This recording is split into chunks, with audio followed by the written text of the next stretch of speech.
49ers Goldmine production with Stephanie Sanchez.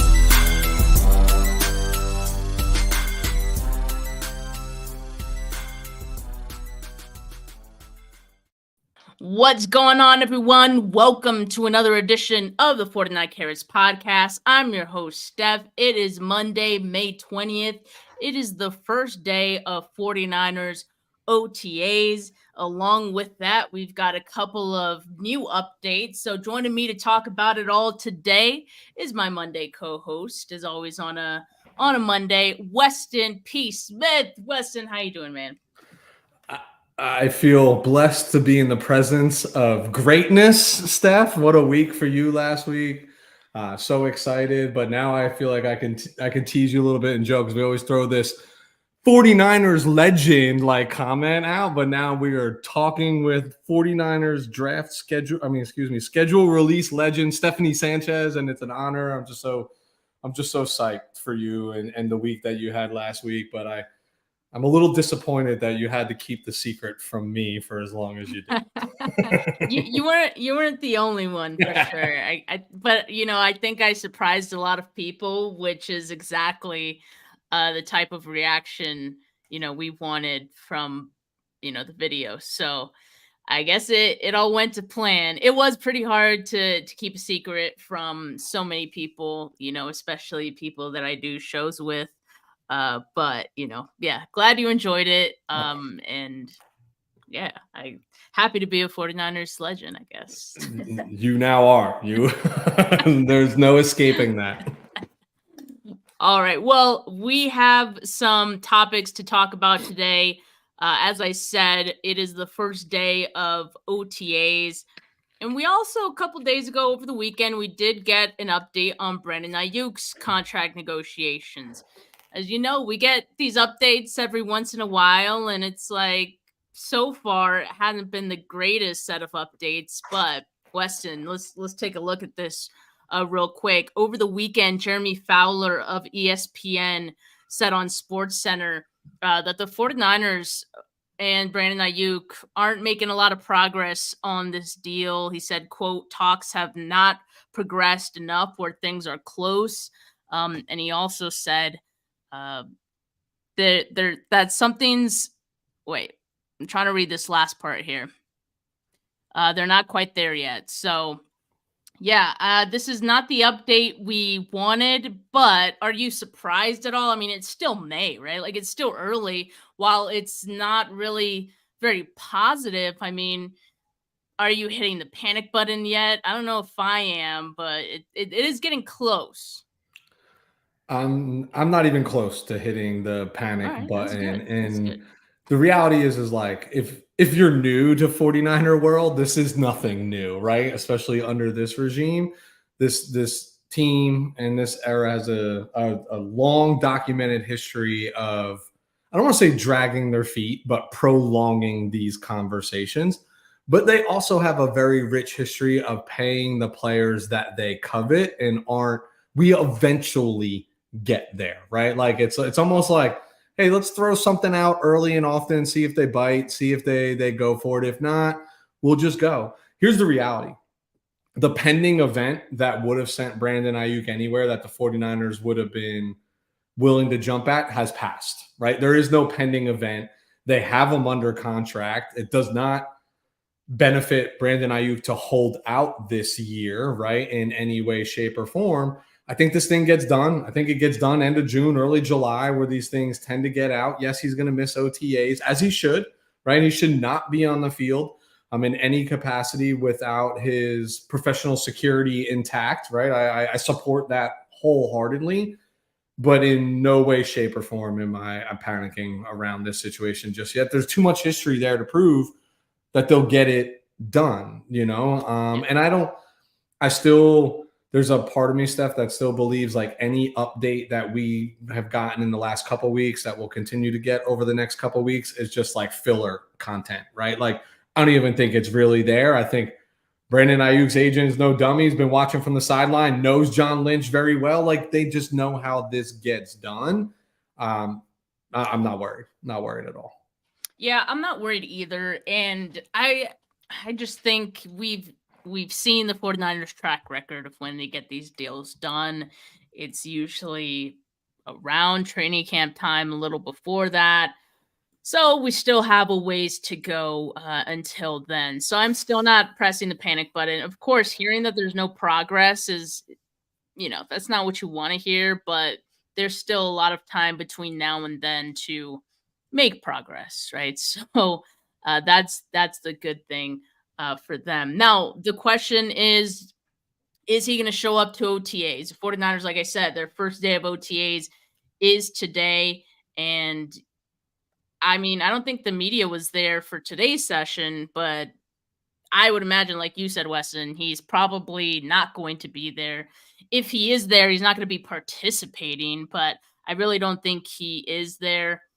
So I guess we'll wait and see when the media confirms that or not, but that is the expectation. Now, yeah. I was going to say, the only thing that like irks me about this particular scenario is I'd love to see them have gotten something done with Brandon well in advance of like the draft, like when free agency opened up and they had the new league year essentially restarted and they had the ability to renegotiate, just because of like what losing a Super Bowl can do to a team's demeanor, and then all the smoke leading into the draft. Is it Aiyuk? Is it Debo? Is it whatever? And I know like this is business and you can't really drag feelings into it, but these are also humans, right? And like looking for a positive vibe for your impact players to pick them up getting into the season, so it's not just all about the bag. And like right now, the longer that it drags on, it will become for Brandon Aiyuk, what's the largest amount that I can actually get? But I also think, like, again, his agent's not a dummy. He certainly reps other players, has been down this path before, where like it's also in Brandon Aiyuk's favor to get the deal done in some capacity, because you never know what the wide receiver market is right now. We know it's hot, but it's not always the case year to year, right? Like this could be a high paying market. All of a sudden these guys flounder a little bit, or you had a really strong rookie wide receiver class come in. If they're highly productive as rookies, that's going to be the route the teams are going to look, right? Younger, cheaper, etc. I don't need a veteran that I have to pay $30 million a year. I can get, my $5, $6, $7 million a year rookie drafted in the first or second round to come in, and maybe not have the same production, but I'll hedge my bets that way. I just think for me, I would have prioritized this a little bit differently, just based on how your season ended and looking for positive momentum to build off. Like Aiyuk's a team guy. Like they all love him. They all want him to get paid. They want all their teammates to get paid. You'd love to see something like that reinvigorate or re-energize the group, knowing that they're just coming off of this massive, massive emotional letdown in losing the Super Bowl. Yeah, it would certainly boost morale, I think, for fans and, teammates alike, and Brandon Aiyuk, if they got this done, and, still have a lot of confidence that they will get it done. Now, what does this ongoing negotiation mean for OTAs, right? Well, let's take a look at OTAs. And first, just in case, want to remind people what OTA stands for. I often forget myself, but it is organized team activities, and it's voluntary. So that's the key part here. It's voluntary offseason workouts. It does mark the first time that teams can practice on the field together with helmets, although no live contact is permitted. They do have like team periods, 7-on-7, 11-on-11, things of that nature, but no contact. So that is the caveat. And again, the part that it's voluntary. So Brandon Aiyuk won't be penalized at all if he doesn't attend, as would other players if they don't end up attending. So yeah, that is what OTAs are. And for the 49ers, their start date is today. They also have a session tomorrow, May 23rd, May 28th to the 29th, and then May 31st. So between those days, we're going to get the media there to give us some reports on what's happening. But that is the lowdown on OTAs. And then the next phase after OTAs is mandatory minicamp, which is June 4th to 6th for the 49ers. So we'll just wait as we're starved for information about our team. We will be waiting to see, who looks good, who maybe doesn't. But we can assume that some guys are going to be missing OTAs. We already talked about Brandon Aiyuk. He's a question mark, right? Has not been confirmed whether or not he did appear at today's minicamp, right? So I got a question mark next to his name. Drake Jackson, I'm not sure either. He finished last season with an injury. To me, he's still a question mark. We got Dre Greenlaw still rehabbing, of course, from his Achilles injury, and then Talanoa Hufanga, I would assume as well. And then Charvarius Ward as well. We did get some update from Mooney Ward earlier today. He was on the Up and Adams show with Kay Adams, Miss K, as K. I love that. I think we have to refer to Kay Adams as Miss K from now on. I really, really like that. But look, I'm just going to share right now what Mooney Ward had to say in that clip here. What's going on? They start today. Are you full go? Or are we still rehabbing? I'm still rehabbing. So I'm trying to, get back up running full speed and everything, like you saw me in that Pick 6 clip. But I feel good. Body feel way better than it did a couple months ago. Even at the end of last season, I was hurting pretty bad. Like my back, growing the abdomen was hurting me pretty bad. But I fought through it. I pushed through it. So I'm almost at 100%. I'll be ready for training camp. So. All right, he's going to be ready for training camp. That is certainly a good sign for Mooney Ward. And so, yeah, I mean, he's progressing. I don't know if I assumed he was going to be ready for OTAs anyway. He did have a core muscle surgery in the offseason, so that's what's going to keep him out until training camp. But as long as he'll be ready by training camp, it's a good sign. For all these players, to me, your vets, it's about camp, right? Like, OTAs, mini camp, like I'm thinking about training camp, right? Like what end of July, August brings is obviously when you want these guys in house and not missing that time. That's valuable reps. That's, just getting your body playing football again, not just like gym preparation, etc. I'm not worried about like mini OTAs and mini camp. What is ideal is guys like Ward, probably Kittle, right? Kittle had the same procedure done, right? So maybe he's a little rung up right now. Hufanga, those guys, even the Aiyuk situation, just would really love to have them in the building. Don't necessarily need them out on the field. Don't need them taking the reps. It's just about like continuity. It's about rapport for the vets who understand how to prepare for an NFL season. It's more about like the mental reps. Like we're going to talk about a specific player here in just a moment about what OTAs and things of that nature are going to mean to that individual. And I'll tie it back to like, it's the mentals for me, right? Like being in the building, getting up and coming back to work, right? A professional accountability, like all those things, and bringing around your peers and your guys. That's what I want. Like I'll start to get more concerned if we don't see their body, them physically on the field in that, that end of July after they break from mini camp before they come back for training camp. Yeah. And that's a good point too, right? I mean, I feel like OTAs, because it's voluntary, you have like some of your superstars like Nick Bosa, not showing up or, it's not as big of a deal for guys like that. It is a big deal, however, for maybe bubble players, guys who just made the team, like rookies, younger players who are kind of scrapping, clawing for every opportunity that they can get.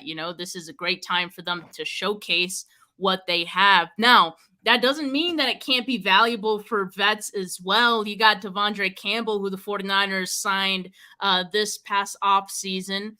He tweeted out just a few hours ago on Twitter. He said, "I can't even lie. I'm having so much fun playing football again. The situation I was in making me lose my love for the game, but I'm back having fun again. And I love that for myself. Thank you, God." End quote.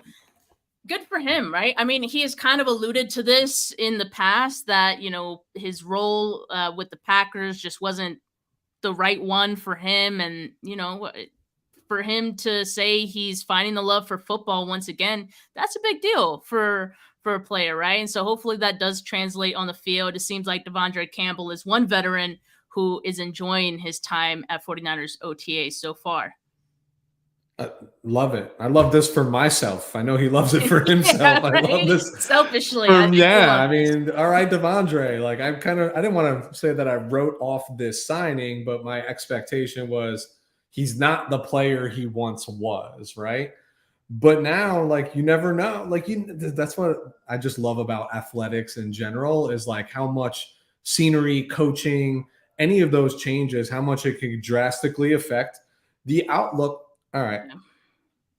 Not to take this back. You and I need to do an entire show on this. But we talked about Jared Goff versus Brock Purdy, right? We talked about this. And I could go through the litany background of how poor Jared Goff's situation was when he first got there. A rookie, early head coach, right? Jeff Fisher initially, who we know what he does, blah, blah, blah, blah, blah. Look at the change of scenery, the change of coaching, the change of philosophy, what that can do.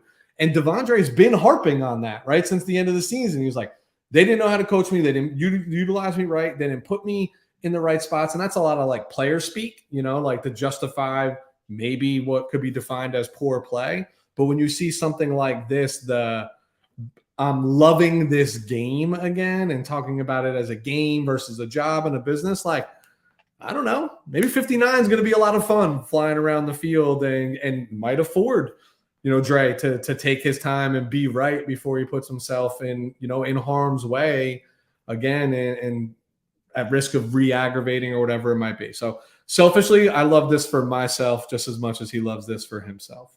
I'm sure the 49ers are also loving it. That would just be the best case scenario for the team if, him kind of finding himself and his love for football once again could translate onto the field and get him looking like, a pretty good temporary replacement for Drake Greenlaw. Like that's exactly, I think, what they envisioned or would have hoped to get out of it when they signed him as a free agent this offseason. Now, another guy who, you could probably say he's a vet at this point now, Brock Purdy. I mean, is he a vet? He's certainly a leader, but this is his first OTAs as the starting quarterback. As a starting quarterback, because, obviously his first season, he was a 4th-string quarterback. Last season, he was rehabbing. He hadn't even begun throwing yet last season's OTAs, so he had no part in that. I think he was like in the building, going through his rehab and all that. Maybe at that time he was throwing with the towel, might have been, but hadn't been actually throwing a football yet. But now this year is his first time to really sink his teeth into being the starting quarterback and all of the off-season activities that go with it. So what are you kind of looking forward to seeing out of Brock Purdy in, his first full off-season as starting quarterback? I'm personally looking for, and I expect to see a stronger sense of leadership, right? I think a nobody and nobody's radar in his first offseason with the San Francisco 49ers.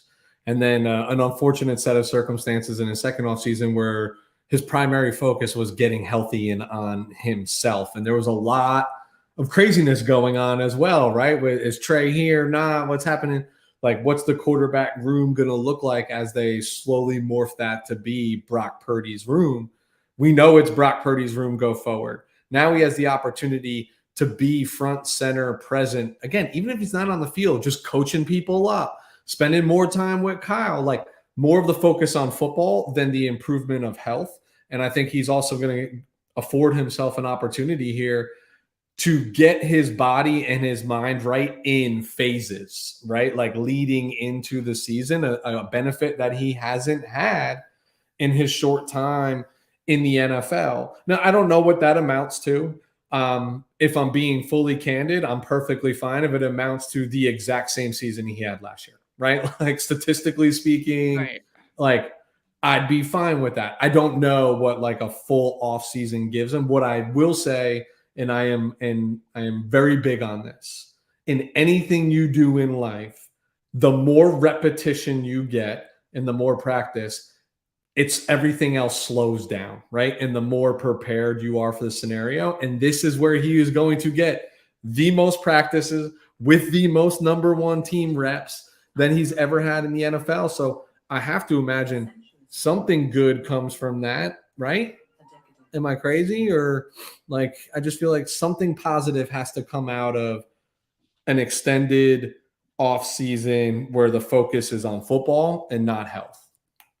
Yeah, I just feel like he can focus on the little things that, you know, you kind of need to be a good quarterback. And we already know he has the intangibles. Those are the things that, you know, you could still develop even while, you know, rehabbing an injury, for example, the intangibles. And he always has had that even before I think he stepped foot on the field for the 49ers. But, you know, I think just the little nuances, you know, as you were kind of mentioning of quarterbacking, like those are the things that I think he's kind of worked on this offseason. And whether that is going to translate into better stats, I mean, it's really hard to imagine him having better stats than he had last year, just because, like, I mean, for much of the season, he was like a top 5, top 2 quarterback. Crazy. If you look at a lot of stats, right?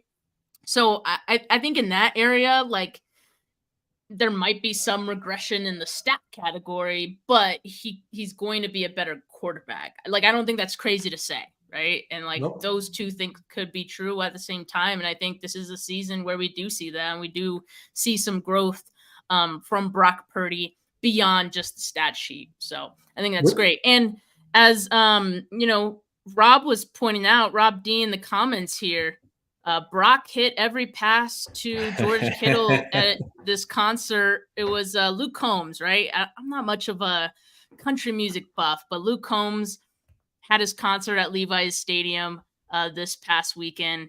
Brock Purdy tossing some beer cans to George Kittle. Give him a nice lob there. Better tosses than you know, his first pitch at the Giants game. I want to talk about that. Yeah. Hey, I thought it was a fine throw, by the way. I thought it was a fine throw. It was okay. He was practicing that throw, by the way. I don't know if you saw that, but before he had the first pitch at the Giants game, he was like in a lot, like practicing. I don't know if everyone does that, but I feel like that was the first time I had seen a video of it. So that's just Brock Purdy right there. I expect more from my quarterback. I'm not even trying to sugarcoat this. You put me on the mound, I'm throwing a strike. It might only be 55, 60 miles an hour, and it's BP all day long, batting practice. That's what everyone says, though. But I ain't missing the strike zone. No way, no how. I need a little bit more from him. The good news is it was not nearly as bad as 50 Cent's first pitch for the New York Mets. And if you've ever seen that, that is arguably Mariah Carey's, if you've seen that one. I mean, that one went right into the dirt. Mariah's the queen. She can't do wrong. We can't badmouth her. But no, I think what you're like, again, everything that you're talking about, like, and I know we're doing it in jest with like him being at Luke Combs' concert with George Kittle, like injury-free allows you to do those things. And again, these are all people. It's all about camaraderie and how you gel and interact. And this is how they support you, you know, like, and they want to support you. I just think having this full off season is really going to benefit them. Most importantly, what's the Steph, you go on, what's the radio station out there in San Francisco? I always forget. Is it KTVU? There's KNBR and there's 95.7 The Game. Yeah, so The Game, right? I think it was Steve Young who was on The Game the other day, and he talked about what Brock Purdy's superpower is, and it's the ability to like process, and he goes into detail about like adrenaline and what that does to people and how some very select few can slow down. I think this time helps enhance the superpower. It's going to be more like, honestly, he's going to sit more one-on-one with Kyle Shanahan, right? And they're going to go back and look at tape from last year, and Kyle's going to pull the bad plays and say, what'd you see here? And Brock's going to be able to tell him what he's seeing and how he reacted, and they're going to correct and work on correcting those things and draw more. I think he's going to have the opportunity to be more vocally involved in like schematic and play development with Kyle because he's front and center. All that matters. That matters on the field. That would be really big if Kyle Shanahan entrusts him with more responsibility within the offense, or just trusts him to have more input. I mean, like, we've already heard that they have like a healthy relationship as far as, Brock being open and saying, hey, like, I don't know if we should do that. Like, maybe let's try this. Like, it's an open communication type of relationship that they have. That's already great. But, Kyle being willing to put a little bit more on his quarterback's plate, I think we can maybe start to see some of that this season. I mean, certainly with the 49ers drafting 2 wide receivers this offseason tells you that maybe they want to lean in a little bit more to the throwing of the football, and a large part of that is Brock Purdy, of course. And as Technic Chic in the comments mentions, her Brock Purdy was already throwing with Ricky Pearsall, seems to show a little leadership to get some of that relationship going. Absolutely. And I'm so excited that these two are already working together. This was before OTAs, that they had already had some throwing sessions, them both having some connection to Arizona, I think is big. Even Jacob Cowing has a connection to Arizona as well. Of course, that's where he played college. So yeah, I think it's great that we'll get to see that pairing grow a little bit together as well. And the thing that I think is kind of cool for Ricky Pearsall, he has an opportunity with Brandon Aiyuk, assuming to be not participating in OTAs. He's not going to be there, right? Ricky Pearsall has an opportunity here to get more snaps, get more valuable time with Brock Purdy, and grow that connection. So I'm glad they're already working on it. And they were already working on it before OTAs, but now, like, let's kick it up a notch. Totally. I think mini camp and OTAs and mini camp is a great opportunity for the youngings, year rookies, year 2, year 3 guys that might have just brought in like from local tryouts, because there's going to be positions where the starters are solidified, but everybody's looking for depth. And the reality is like Trent Williams ain't hitting the field in OTAs. You know what I mean? Right. So somebody's going to get reps at left tackle. Did you impress enough to make the 53? Or do you hit a practice squad with the potential of being stolen by another team as like camp is dwindling down and you're doing your roster cuts, et cetera? So this is a tremendous Ricky Pearsall and Cowan, both top of mind. We know who 1 and 2 are. We know that. Yeah. But their performance and how they ingrain themselves in the offense and take to Kyle's playbook is going to determine if there is more options available to Kyle Shanahan. I don't even know if Kyle wants to I think by drafting these wide receivers and what you have, I think it's very easy to take the bait to say Kyle wants to throw the ball more. I'm sure he'd love to, but I bet you Kyle is just as excited to just spread the field out and still turn around and hand off the ball under less box in a less box. He just wants more options. He just wants, that's. Let's not get crazy. That's hilarious. Christian McCaffrey behind, you know what I mean? Like, he still has to touch the ball 20 times a game, unless Classic. It's a blowout. But, it's a lot easier to run against 6-man fronts than it is 8-man boxes. Classic Kyle, man. You're absolutely right, Weston. And I'm like, I think people are thinking, wow, the 49ers are going to be like pass first. No, not pass first. Never. This offense will never be pass first. But I think they will pass a little bit more. I think we saw them pass a little bit more even last season. And that is with them still being like bottom 3 of the barrel in pass attempts, right? So that says a lot. But what we're seeing is like it's more efficient passing. You're seeing more passing on first downs, yes. On those early downs. Like that's different. That's something we hadn't seen before. So I think to us, it's always going to feel like there's more passing in this offense, even if there's just a sliver of something different that we hadn't seen before in the passing game. I mean, we're also a fan base that's been subjected to watch our team throw like 6 pass attempts in the NFC Championship game one year. You know what I mean? Like, so anything 10 plus attempts in a game, we're like, we're airing this out, But like, seriously, like Kyle, go back to Atlanta when he had the high-powered offense in Atlanta. He had Matt Ryan, elite quarterback at the time, in my opinion, and he had arguably the best wide receiver in football at that time, and Julio Jones in his prime. Tony Gonzalez, arguably the best tight end to ever play the game.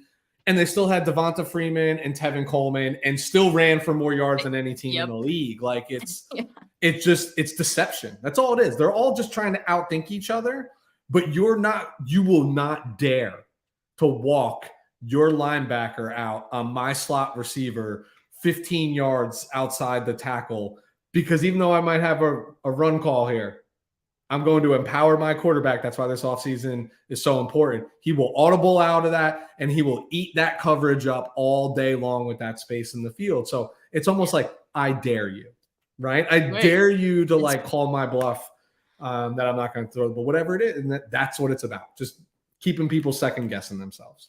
Yeah, it's more pick your poison too. Absolutely. I mean, just more weapons for this offense. But going back to OTAs, we talked about Ricky Pearsall. We talked about Brock Purdy. Like, what are some players, some competitions that you are most locked into going into this offseason and starting with OTAs? And live chat in the comments, let us know as well, like, what are some position groups that you kind of are paying attention to as we head into this? Yeah. So for me, I'm looking at the defensive backfield here. I want to see how much time Mustafa gets on the field, right? And what that looks like. Just, does he look clean? Does he look crisp? Does he look out of position? That's the biggest nuance from the transition from collegiate ball to the NFL, is just like adapting to schematics and responsibilities. You're going to be asked to do different things, right? I want to see that. I want to see what the cornerback mix looks like, especially with Mooney Ward out, right? We know he's going to miss a little bit of time here before he's ready for full camp. How many reps is Renardo Green getting with the ones? Who's playing opposite? How much is Demo out on the field versus Ambry Thomas? I think that's where the offensive line's like low-hanging fruit, right? Like, I just want to see I don't think it's going to look any different than it did last year, at least through the first couple of weeks of the season. So barring any health-related issues, I think they'll trot out the same starting five.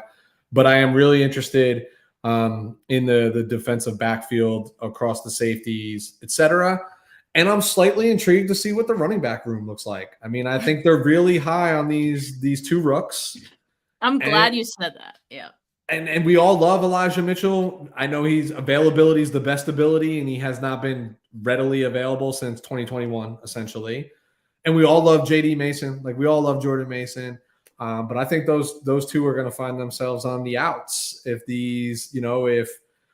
Schrader and Gorendo, if they pan out, like those are just the cheaper options. I have one more caveat. This is what I was thinking about. The linebacker position. And most specifically, I want to see what Jalen Graham and D Winters look like in year 2. Yeah, that's what I want to say. That's totally fair. To just like circle back to that last point of the running backs, we are absolute sickos because look at this. Like Christian McCaffrey is the starting running back, no doubt about that. He's going to end up getting probably 95% of all the carries. And yet we're still here clamoring for information on these other running backs because we're sickos like that. And we just want to know who's going to be the backup. Yeah. Who's going to be the backup? Is there going to be a change in the guard? Is it going to continue to be Elijah Mitchell, who has been marred with injuries throughout his career, or is Isaac Gorendo gonna slip in ahead of him? So that's the question. And of course, is Jordan Mason on the outside looking in? Fan perception would say absolutely not, but if you look at coaching and the actions of this team regarding Jordan Mason, you wouldn't be so sure. Really interested in this one. Surprisingly, I want to see how that kind of shakes out after Christian McCaffrey. Then, of course, I do want to see Ricky Pearsall and how he does against the veteran corners. And yeah, Mooney Ward is not going to be there, but I would imagine Lenore is going to be there. We're going to see Ricky Pearsall go up against Renardo Green. One thing I want to see from Renardo Green, is he getting too handsy? That is one thing that I think that's going to be an adjustment for him. And a couple of the media members kind of alluded to all of the rookie cornerbacks kind of getting a little handsy in the rookie minicamp. But I want to, like, if I had a guess, I'm sure Bernardo Green was, the blame for at least a few of those, right? Yeah. That's something he dealt with in college as well. That's going to be an adjustment for him going into the next level. So I want to see how he does with that. Like, I love the physicality. I love the aggressiveness at the line, but just have to know when to cap it. All right, not getting too handsy or grabby. Yeah, it's going to be a problem early. I'm just telling you, and you know how high that's what I think too. I think as well. And I am high on Green. That's right. When we did the show post draft, I said this is the guy who's going to crack the starting lineup before any of these other rookies do, and I still firmly believe that. But it's going to be an issue early. I think that you take corrective action in camp when you bring in the outside officials. You know how they bring in officials from the outside and like for the scrimmage and stuff.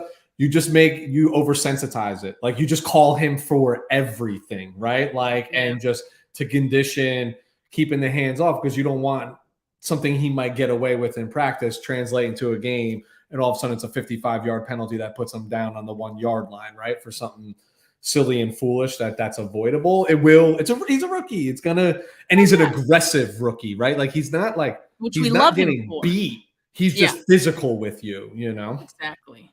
So Weston, I want to get ahead of this because what's going to happen, Weston, is that in OTAs or in training camp, people are going to hear there's going to be chatter. Oh, Bernardo Green got called for this many, DPIs in practice. He's really struggling with this. People are going to panic. So I'm getting ahead of it. It's like, I know that this is going to happen. I know there's going to be a bit of a learning curve or an adjustment period for him. I'm not panicking about it though. So I want everyone to be very much aware that is realistic. That is something that's probably going to happen at some point, or we're probably going to see those little reports here and there from training camp, and we're not going to panic. All right. No. It is May 20th. And I'm telling you right now, Bernardo Green is going to be fine. All right. Yeah. Let's lump that in with the bucket that Brock Purdy is going to have a day where he might throw 4 interceptions, right? Nobody it's just little things like that. Yeah. Little things like that. And it starts with OTAs. It continues on through training camp. We know how it goes. Totally. The other things that I'm paying attention to, the linebackers. Yes. You mentioned D Winters and Jalen Graham. I do want to see how they look in their second year. Have they, I don't know, build any muscle? Do they look any different? Are they playing more aggressive? Or do they look ready to potentially be one of the 3 linebackers, right? Like who's going to be LB2? I think we assume it's going to be Devondre Campbell. But who then is going to be number 3, right? We don't know. So that is up for grabs. And of course, this is all while Dre Greenlaw is still coming back from his injury, but we can assume Greenlaw is probably going to be out for first couple months of the season, probably. So that's going to be a really important role going forward. So I really want to see how that shakes out. And then I'm a little curious about QB2. I mean, we're far away from the days where the backup quarterback mattered as much. No. Those were some real sicko times for us. But now you have Josh Dobbs and you have Brandon Allen. Yeah. 2 like respectable like backup quarterbacks for this team. Who is it going to be, right? Like that's what I want to know. And then you mentioned the DBs. Yeah, I'm most interested in nickel. With Mooney Ward out, I think we're going to have the opportunity to see Bernardo Green with, maybe some of the other ones like next to Lenore, maybe we're going to see Darrell Luter lining up next to, Lenore, right? So I don't know. I think they're going to mix some things up. We've also heard the 49ers want to start Bernardo Green at nickel. So that's another possibility that we see. And then the backup tight ends. I'm not moved by the tight end room. I'll just say that. I'm not moved by it. Move me, all right? Move me during OTAs. Move me during training camp, all right? This is the time to do it. Yep. Please. And then obviously the offensive line and defensive line. I agree with you, Weston. I don't think there's going to be a lot of changes with the offensive line, but with the defensive line, I think I'm curious because there are a lot of new faces there. So I'm curious to see what the early rotations are going to look like. They're going to try to experiment, I think, with some things. And so I'm just curious to see what that experimentation looks like on both sides of the line. But it's crazy how with how deep this team is, we still go into the off-season programs, OTAs, training camp with like so many questions to be answered. And, again, maybe we're just finding entertainment in the little things and these little camp battles. But I have a hell of a time, seeing players, grow, surprise people, come out of the woodwork, things like that, and claim their spot on this roster. So it starts with OTAs. It starts with OTAs and carries into mini camps, and why it's so important is, yes, some of it has to do with like the here and now, a la the 24-25 season. But the reality is like, what's the talk been about like for around the 49ers? That this is potentially the window's closing is actually better terminology, right? Like the window is closing. You got to play the quarterback. You got to pay the quarterback. You got to do all these things. And that's not false information, right? Like that's not just propaganda. That's reality. But all those position battles that we just talked about, a lot of that has to do with young talent that we want to see if they're going to recognize their capability. Yeah. And that's how the window stays open, regardless of who you have to pay, is you get equally as talented as so like as a 49er fan, I've seen a lot of windows close. And what I mean by windows is just like the era, the people, the Patrick Willis's, the Navarro Bowmans, the Justin Smiths, like though that window was gone, But here's this new window. They come and go. And yeah, the reality is like for the way that this roster is made up, 24-25 is probably the last hurrah for this group, right? Yeah. But like, what does, the 49ers future look like based on who's on the roster like right now? And that's why it is just important for Ricky Pearsall and Jacob Cowing and these guys to come in and impress right now. It is just as important for this year, but that is also going to dictate decisions that are made next year and beyond. And that's why I get excited about the camp, is more about like, and that's why I care about this Jalen Graham, D Winters, like Tatum Bethune, like these guys getting on the field, because you invested in them. They stayed here all year, got some burn on special teams at the end of the year. So they got NFL experience. Like, what does that look like now? Because it really, like, what if Dre Greenlaw never returns to form, right? Like that's a big loss. And that's realistic coming off of a serious Achilles a couple months ago, right? Not like week one, like Aaron Rodgers, right? Like literally in the Super Bowl, you have to be able, the teams that don't, like the Kansas City Chiefs are about to go for a three-peat, is because they can plug and play. They just find these people that can plug and play. And yes, Patrick Mahomes is really good. I know all about that, but it's not just about them. It's like their defense is better than it's ever been. It's because they found people, cheap, young guys that can run to the ball and fly and play their brand. And they've gotten fortunate in that regard where other teams haven't. And that's why this matters to me, like that those certain position battles. Yeah, and you're right. That is part of the excitement of all this, just seeing those battles take place and see the roster then take shape. Because the backups of today may be the starters of tomorrow, right? So sure. So there's reason to be excited and to want to see what these guys could do. So it is very important. So tomorrow, another day of OTAs for the 49ers. Hopefully, again, I'm not sure when the media is going to be there. Didn't seem like they were there today. So hopefully tomorrow is a day where we get a little more information on some position battles, how certain guys are looking. I want to know like who's going to be the most in shape they've ever been, right? Who's going to be this year's Drake Jackson? Who's going to be this year's Javon Kinlaw? Hopefully, whoever it is turns up some results in season. But that's part of the off-season jam and the type of reporting that we're going to get. But I'm excited for it.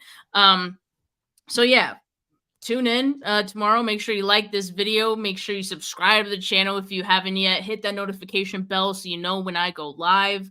Audio listeners, leave a rating, leave a review. Appreciate it.